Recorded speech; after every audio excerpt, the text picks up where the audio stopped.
خلال أكثر من 40 سنة احتاجت مصر إلى الطاقة الكهربائية لبناء الوطن، فأجبنا النداء.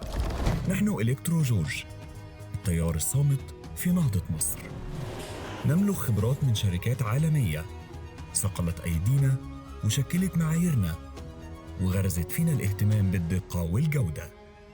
بنينا خبراتنا على أكتاف العمالقة، بدءاً من AEG ومروراً بABB وألستوم وGE وحالياً سيمنز العالمية.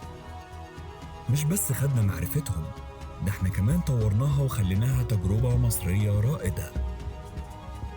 خلال 40 سنة شاركنا في آلاف المشاريع من الدلتا للصعيد ومن البحر الأحمر للساحل الشمالي. في كل مرة احتاجت مصر للطاقة كنا متواجدين. دي مش مجرد عملية تصنيع، دي ثقافة هندسية عالمية المستوى بتتوارثها الأجيال.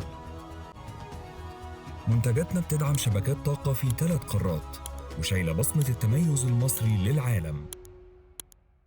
أعظم أصولنا مش الآلات، أعظم أصولنا هم البشر، مهندسين وفنيين وعمال عندهم خبرات متراكمة لأكتر من 40 سنة، لأن عملائنا بيستحقوا أكتر من كده.